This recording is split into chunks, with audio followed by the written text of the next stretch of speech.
Assalamualaikum warahmatullahi wabarakatuh. Selamat pagi untuk Bu dosen dan rekan-rekan semua. Kali ini kebetulan kita akan membahas bersama-sama materi tentang sandi dan semafor. Perkenalkan, kalau saya Rara Prita. Kemudian ada anggota yang lain, itu ada Mbak Anissa Rizky dan Mbak Nafanisa. Oke, langsung saja. Nah, pada pembahasan kali ini kita ada pengertian sandi, kemudian macam-macam sandi, kemudian pengertian semafor, sejarah, kegunaan, prinsip, prosedur mengirim atau menerima, kemudian yang terakhir ada cara mudah untuk mempelajari semafor. Yang pertama itu ada sandi pramuka. Nah, kalau pramuka biasanya kita kan tidak asing ya dalam mempelajari sandi seperti itu. Kemudian sandi sendiri itu apa sih? Gitu kan. Sandi itu merupakan hal yang penting ya sebenarnya, yang dimengerti oleh mahasiswa yang mengikuti mata kuliah perkembangan kepramukaan. Sebagai informasi awal, sandi-sandi pramuka. Kemudian sandi itu sebagai media pembelajaran yang baik bagi peserta didik pramuka siaga, penggalang, penegak maupun pandega. Nah, pemakaian sandi itu dalam menyampaikan ilmu harus sesuaikan dengan golongan ya, seperti yang saya sebutkan tadi ya, ada siaga, ada penggalang, ada pandega dan penegak, seperti itu. Kemudian sandi itu kegunaannya dapat digunakan sebagai pengantar bahasa bagi orang-orang yang memiliki kebutuhan khusus, seperti itu contohnya. Kemudian ini ada macam-macam sandi pramuka. Nah, yang akan kita bahas kali ini ada 3 macam sandi, yaitu yang pertama itu sandi Morse. Nah, sandi Morse ini adalah sistem representasi huruf, angka, tanda baca, dan sinyal yang menggunakan metode titik dan garis yang disusun mewakili karakter tertentu. Ya. Kode ini itu diciptakan oleh Samuel Morse dan Alfred Vail pada. Nah, ini cara penyampaiannya itu menggunakan peluit ya, gitu biasanya. Kalau durasi pendek itu bunyinya sebentar, kalau yang garis itu biasanya bunyinya agak lebih lama gitu. Terus ini ada beberapa contoh huruf Morse ya. Kalau A itu ada titik strip, berarti kalau dari peluit itu prit, kemudian prit gitu.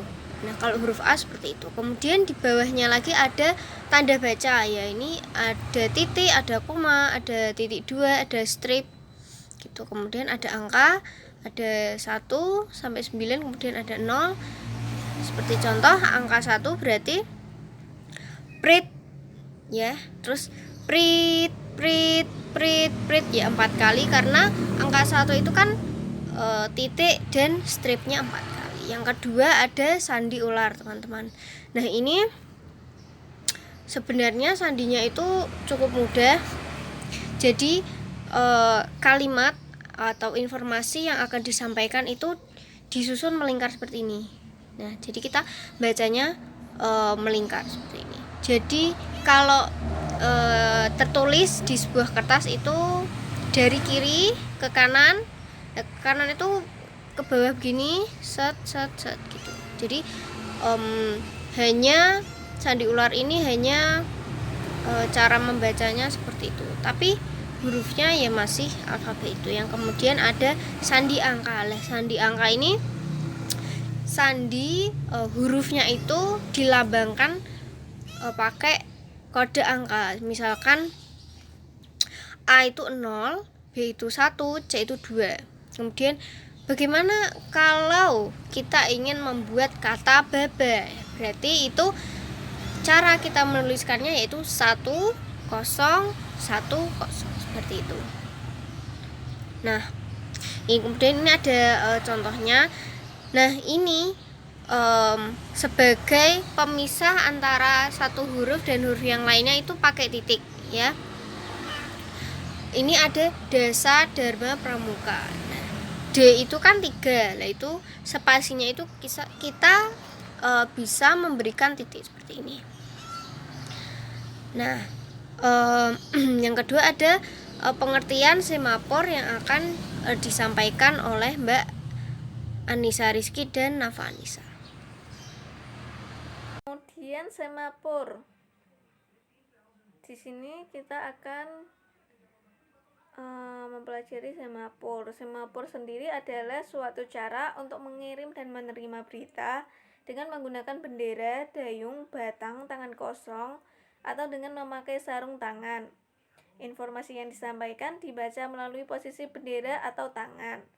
Namun saat ini yang umum digunakan adalah bendera, yang dinamakan dengan bendera semafor. Pengiriman sandi atau kode melalui bendera semafor ini memakai 2 bendera, yang masing-masing ukuran bendera 45 x 45 cm. Bentuknya yang persegi merupakan gabungan 2 buah segitiga sama kaki yang beda warna. Kemudian sejarah semafor. Semafor merupakan program yang ditemukan oleh E.W. Dijkstra, seorang ilmuwan dari Rotterdam, Belanda, pada akhir tahun 1960. Pada tahun 1967, E.W. Dijkstra mengajukan sebuah konsep di mana kita menggunakan suatu variabel integer untuk menghitung banyaknya proses yang sedang aktif atau yang sedang tidak aktif. Tipe dari variabel ini dinamakan dengan nama semafor. Di tahun-tahun berikutnya, semafor banyak digunakan sebagai primitif dari mekanisme sinkronisasi yang lebih kompleks dan tinggi lagi. Kegunaan semafor sendiri untuk menyampaikan berita jarak jauh. Sepanjang pemberitaan ini masih bisa tertangkap oleh pihak kedua atau bisa dilihat dengan mata.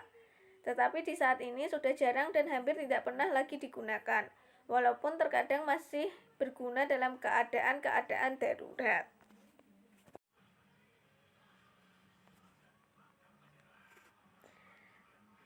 Berikut ini merupakan simbol-simbol dalam semafor yang diterjemahkan menjadi huruf dan angka. Bisa dilihat di layar ya. Agar mudah dalam belajar semafor, kita harus belajar berseri sedikit demi sedikit dan ditambah hafalan dan harus dipraktekkan. Untuk itu, semafor dikelompokkan ke dalam 7 lingkaran semafor. Kita awali belajar semafor dengan mengenal huruf semafor pada lingkaran 1. Kemudian kita belajar menerima atau mengirim isyarat huruf secara urut. Huruf acak kemudian mengirim dan menerima kata yang menggunakan huruf pada lingkaran 1. Setelah hafal, baru kita lanjutkan ke lingkaran 2, demikian seterusnya.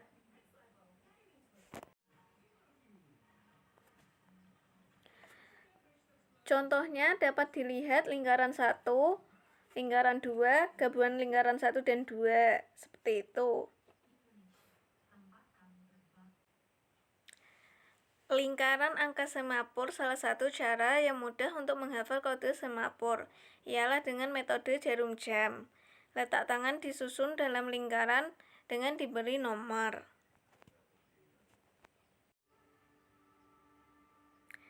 Lingkaran semafor seperti gambar di layar ini.